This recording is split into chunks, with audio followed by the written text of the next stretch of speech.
মানুষ বলে টাকা দিয়ে নাকি সব সুখ কিনতে পাওয়া যায় না। মানি কান্ট বাই হ্যাপিনেস। সেই মানুষটা দেখেছ কখনো যে নিজের মা বাবার ওষুধের খরচ চালাতে দিনরাত এক করে দিচ্ছে কিছু টাকা জোগাড় করার জন্য?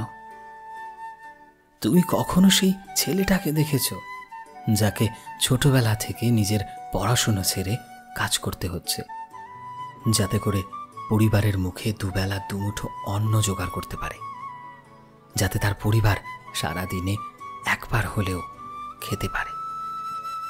এই কথাটা তাকে গিয়ে বলো যে তার ছেলে মেয়ের খুশির জন্য নিজে কিছু না চেয়ে ছেঁড়া চটি ছেঁড়া জামা পরেই বছরের পর বছর কাটিয়ে দিচ্ছে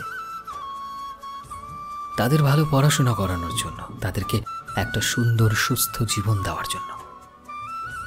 এমন অনেক মানুষকেই তো দেখেছ যারা অনেক দিন ভালোবাসার পরও চাকরির অভাবে টাকার অভাবে নিজের প্রিয় মানুষটাকে হারিয়ে ফেলে।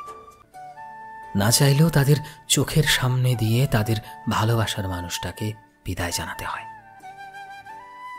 আসলে কি বলতো, টাকা শুধু সেই মানুষগুলোকেই খুশি দিতে পারে না যারা টাকার আসল মূল্য কখনোই বোঝে না। টাকার আসল মূল্য তো তারাই বোঝে যারা কোনো জিনিসের দাম নয় বরং টাকার আসল মূল্যটা বুঝতে পারে। সো ফ্রেন্ডস, আমি শোভন ছিলাম তোমাদের সাথে, কলমে বিশ্বজিৎ। ভিডিওটি কেমন লাগলো অবশ্যই কমেন্টে জানিও। এই মুহূর্তে তুমি যদি আমাদের ফেসবুকে দেখে থাকো তবে প্লিজ আমাদের পেজটিকে ফলো করে দিও। চ্যানেলে নতুন হলে প্লিজ চ্যানেলটিকে সাবস্ক্রাইব করে দিও। আর যারা অলরেডি সাবস্ক্রাইব করেছো তোমাদের সবাইকে অসংখ্য ধন্যবাদ। দেখা হচ্ছে নতুন একটা দিনে নতুন একটা ভিডিওতে। টিল দেন সবাই ভালোবাসায় থেকো এবং সবাইকে ভালোবাসায় রেখো। Thank you.